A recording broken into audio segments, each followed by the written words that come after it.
First reading, Galatians chapter 5 verse 1 to 6. Christ set us free, so that we should remain free.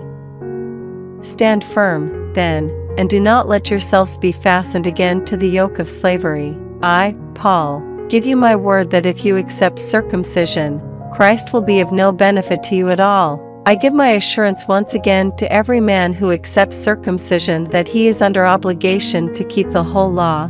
Once you seek to be reckoned as upright through the law, then you have separated yourself from Christ. You have fallen away from grace.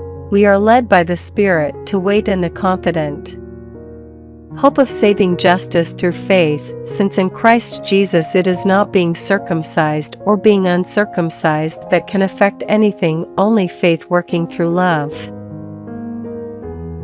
Responsorial Psalm, Psalms chapter 119 verse 41, 43, 44, 45, 47, 48.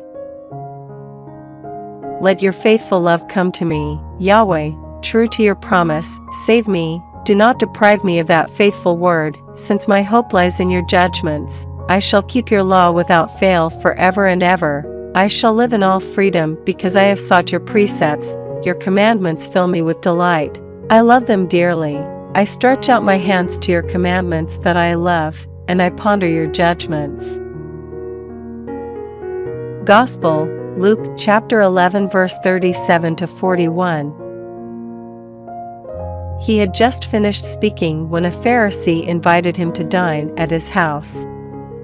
He went in and sat down at table. The Pharisee saw this and was surprised that he had not first washed before the meal. But the Lord said to him, "You Pharisees, you clean the outside of cup and plate, while inside yourselves you are filled with extortion and wickedness. Fools!